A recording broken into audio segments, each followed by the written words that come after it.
بسم اللہ الرحمن الرحیم۔ دین اسلام دین آفاقی کا پیغام کلندر کشمیر آفاقی سے سنیں۔ اعوذ باللہ من الشیطان الرجیم بسم اللہ الرحمن الرحیم اعوذ باللہ من الشیطان الرجیم بسم اللہ الرحمن الرحیم یا غوث اعظم بامن بسر سامامد قبلہ دیمن کعبہ امامد یا غوث اعظم بامن بسر سامامد قبلہ دیمن کعبہ امامد کرم غوث اعظم بدل غوث اعظم کرم غوث اعظم بدل غوث اعظم کرم غوث اعظم بدل غوث اعظم۔ علامہ اقبال رحمۃ اللہ علیہ کا ارشاد گرامی ہے، آپ ارشاد فرماتے ہیں، علامہ اقبال صاحب فرماتے ہیں، آتا اللہ کا بندہ مومن کا، آتا اللہ کا بندہ مومن کا، غالب و کالا پری کال کشا کاسا، غالب اللہ کے بندہ جو ہے اس کا ہاتھ جو ہے وہ اللہ کا ہاتھ ہے، ہاتھ ہے اللہ کا بندہ مومن کا ہاتھ، غالب و کالا پری کال کشا، غالب و کالا پری کال کشا بھی ہے کاسا بھی ہے، غالب بھی ہے کالا پری بھی ہے، ہاتھ ہے اللہ کا بندہ مومن کا ہاتھ، غالب و کالا پری کال کشا کاسا۔ کوئی اندازہ کر سکتا ہے اس کے دوہرے بازو کا، جو اللہ کے بندے ہیں، مومن ہیں، ولی اللہ ہے، بزرگان دین ہیں، اولیاء کرام ہیں، غوث ہے، کتب ہے، کلندر ہے، مجذوب ہے، اہل نظر ہے، اہل بصیرت ہیں،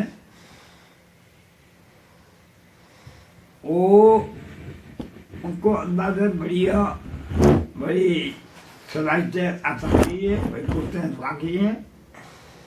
اور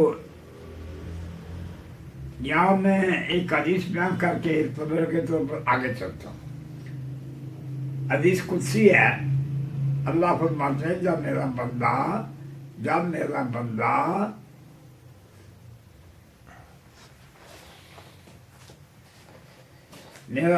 صحیح بندہ بن جاتا ہے، اللہ فرماتے ہیں میں اس کے آنکھیں ہو جاتا ہوں جسے وہ دیکھتا ہے۔ اللہ فرماتے ہیں میں اس بندے کی آنکھیں ہو جاتا ہوں، وہ میری آنکھوں سے دیکھتا ہے، میرے نور سے دیکھتا ہے۔ جب میرا بندہ اللہ کا بندہ بن جاتا ہے، گناہ چھوڑ دیتا ہے، اللہ کی اطاعت کرتا ہے، تو میں اس کی آنکھیں بن جاتا ہوں جسے وہ دیکھتا ہے، میں اس کے کان بن جاتا ہوں جسے وہ سنتا ہے، میں اس کے زبان بن جاتا ہوں جس سے وہ بولتا ہے، میں اس کے ہاتھ بن جاتا ہوں جس سے وہ پکڑتا ہے، میں اس کے قدم بنتا ہوں جاتا ہوں جس سے وہ چلتا ہے۔ یعنی یہ بات اللہ نے بھی اس بات کی تشریح فرمائی ہے، نبی پاک نے بھی اس کی تشریح فرمائی ہے، یعنی اللہ کے بندے کی تعریف کرنا یہ کوئی جرم نہیں ہے، نہ شرک ہے، نہ بدعت ہے، نہ کوئی ایسی بات ہے جو اسلام کے منافی ہو۔ اللہ کے بندے کی تعریف اللہ نے خود کی ہے، قرآن میں اللہ نے خود بیان کیا ہے، نبی پاک کی تعریف بیان بھی کی ہے، صحابہ کرام کی تعریف بیان کی ہے، اولیاء کرام کی تعریف بیان کی ہے۔ اللہ کے ولیوں کی تعریف کرنا یہ اللہ کی سنت ہے، نبی پاک کی سنت ہے۔ تو جو لوگ یہ کہتے ہیں کہ یہ بزرگوں کی تعریف کرنے کی کیا ضرورت ہے، ان کی باتیں نہ کرو، اللہ ہی کی بات کرو، وہی اللہ کی بات بتائے، وعدے ہی اللہ وعدے ہے۔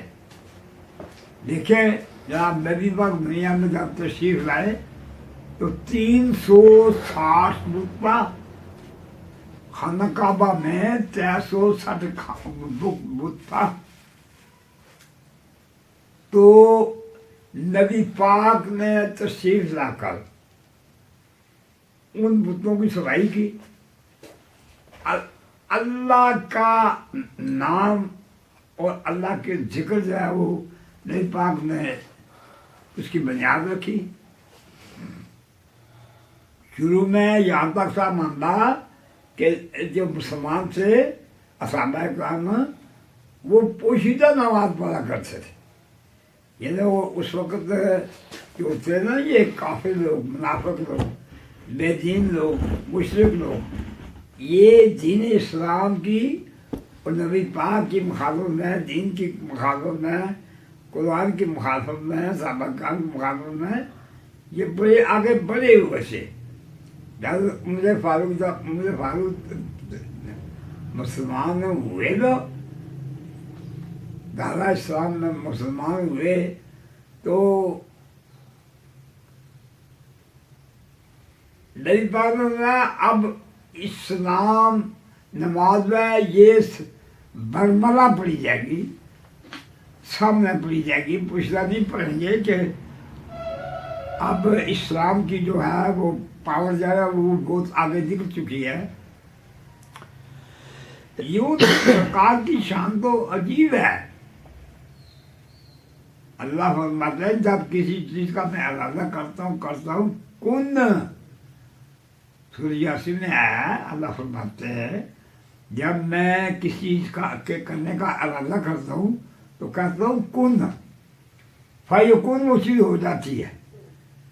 نبی پاک کا جو ارشاد گرامی ہے نا، سرکار کی روحانی قوت جو ہے یہ بھی ہمارے اور آپ کے عقلوں سے ماورا ہے. نبی پاک کا علم، نبی پاک کا عمل مبارک، نبی پاک کا ادب مبارک، نبی پاک کی روحانیت، نبی پاک کا نور، نبی پاک کی شان، روحانی قوت، دینی قوت، یہ اتنی بلند ہے جو کہ پوری دنیا کے آدم فاضل کوشش کرے کہ ہمیں وہاں پر دسترس حاصل ہو، ہم ان باتوں کو سیدھا سمجھیں، یہ بہت مشکل بات ہے. کیونکہ وہ سرکار کا جو مقام ہے نا علم کا، پھر سرکار کے عمل کا، پھر سرکار کے واعظ کا، پھر جناب کی نماز کا، جناب کی روحانیت کا، سرکار کے علم کا، سرکار کی قوت بصیرت کا. علامہ صاحب نے بھی فرمایا ہے، علامہ اقبال، یہ فیضان نظر تھا، یہ فیضان نظر تھا یا کہ مطلب کی کرامت تھی. یہ فیضان نظر تھا یا کہ مطلب کی کرامت تھی. سکھائے کس نے اسماعیل کو آداب فضل، جو ظاہری علم ہے نا، جو ظاہری قوت ہے نا، جو کیلو کال کی قوت ہے وہ اور ہے، اور جو روحانی قوت ہے، روحانی بصیرت ہے، یہ اور چیز ہے. وہاں میں یہاں پر ایک آپ کو بڑا عجیب واقعہ سنانے لگا ہوں. جنگ تبوک ہوا ہے، جنگ تبوک بخاری شریف میں آیا ہے، میں نے خود پڑھا. جنگ تبوک میں اگر نبی پاک نے صحابہ کرام کو رخصت فرمایا،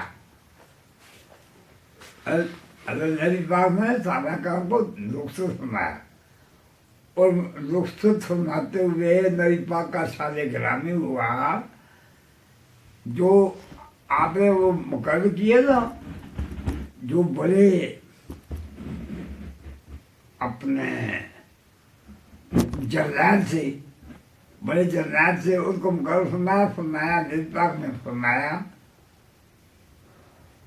کہ اگر جنگ میں آپ شہید ہو جائیں تو پھر آپ نے فلاں بزرگ کو، ان کو جو ہے تم آپ نے مقرر کرنا ہے اپنا جرنیل. اگر وہ بھی شہید ہو جائیں تو پھر تیسرے فلاں بزرگ ان کو مقرر کرنا ہے. اور جب وہ بھی شہید ہو جائیں تو پھر مسلمان جس کو منتخب کریں گے بعد میں دیکھا جائے. اب میں سرکار کی روحانی بصیرت کی بات کرنے لگا. یہ مسئلہ کہاں سے بیان کر رہا ہوں؟ حدیث بخاری شریف سے بیان کر رہا ہوں. جنگ تبوک ہو رہی ہے، مسلمانوں کا لشکر جو ہے وہ ہیں، اس لشکر میں حضرت خالد بن ولید سیف اللہ، ان کا جو خطاب ہے سیف اللہ ہے، سیف اللہ اللہ کی طرف، حضرت خالد بن ولید اللہ کی طرف آ رہا ہے. سرکار کی نبی پاک سے عقیدت کا یہ عالم دیکھے کہ آپ جنگ فرماتے آپ کی ٹوپی مبارک جو ہے وہ گر پڑی. حضرت خالد بن ولید رضی اللہ تعالیٰ عنہ کی ٹوپی مبارک جنگ کے گمسان میں گر پڑی. وہ سب جو باقی جو مجاہدین اسلام ہیں وہ جنگ کر رہے ہیں، اور حضرت خالد بن ولید رضی اللہ تعالیٰ عنہ وہ ٹوپی ڈھونڈ رہے ہیں. کسی نے پوچھا سرکار سے آپ یہ گمسان کی جنگ ہو رہی ہے، جان کے لالے پڑے ہوئے ہیں، جان کا خطرہ ہے، آپ جو ہے اس میں وہ کیا ڈھونڈتے ہیں، کیا تلاش کرتے ہیں؟ سرکار دیکھے پرانے زمانے کا عشق جو ہے اللہ کے بندیوں کا، اللہ کے دوستوں کا، اللہ کے جو ہے صحابہ کرام، تابعین، تبع تابعین، بزرگان دین، شہنشاہ بغداد، ان کی یہ جو ہستیاں نا، یہ سرکار نبی پاک کی محبت کی وجہ سے ان کو یہ مقام ملا ہے. جناب غوث پاک کو یہ مقام ملا ہے، نبی پاک کی اطاعت سے ملا ہے، نبی پاک کی محبت سے ملا ہے. جو بزرگان دین ہیں، صحابہ کرام ہیں، ان کو جو یہ مقام ملا ہے صحابی کا، یہ نبی پاک کی سبب سے ملا ہے. اچھا، میں بات کر رہا تھا کہ حضرت خالد بن ولید ٹوپی ڈھونڈ رہے. کسی نے پوچھا جناب کیا یہ گمسان کی جنگ ہو رہی ہے؟ سرکار نے تلوار چلانی بند کر دی، تلوار چلانی بند کر دی اور اس ٹوپی کو ڈھونڈنا شروع ہوا. کسی بندے نے پوچھا سرکار سے، اور خالد بن ولید رضی اللہ عنہ سے پوچھا کہ سرکار اب کیا تلاش کر رہے؟ دیکھے اس وقت کے جو بزرگ تھے نا مسلمان ہیں، وہ عاشق رسول تھے. ایک چھوٹے حکومت جان کو قربان کرتے تھے. آج کل باتیں بہت ہیں، اسلام اسلام اسلام، نماز روزہ سب کو بولتے ہیں. یہ علامہ صاحب نے بھی یہ اثر فرمایا ہے. علامہ صاحب فرماتے ہیں روزہ اچھا نماز اچھی. علامہ اقبال صاحب فرماتے ہیں عاشق رسول فرماتے ہیں روزہ اچھا نماز اچھی، حج اچھا زکوٰۃ اچھی. روزہ اچھا نماز اچھی، حج اچھا زکوٰۃ اچھی، مگر میں باوجود اس کے مسلمان ہو نہیں سکتا. آگے فرماتے ہیں کسا مسلمان ہوں گا، مومن کسا بنوں گا، نہ جب تک کٹمن ہوں خواجہ بندی کی غربت پر، خدا شاہد میرا ایمان کامل ہو نہیں سکتا. اور میں بات کر رہا تھا کہ حضرت خالد بن ولید رضی اللہ تعالیٰ عنہ گمسان کی جنگ ہو رہی ہے، اور ایسا مقام ہے کہ اپنی جان کے لالے پڑے ہوئے ہیں، جو جان کا خطرہ ہے.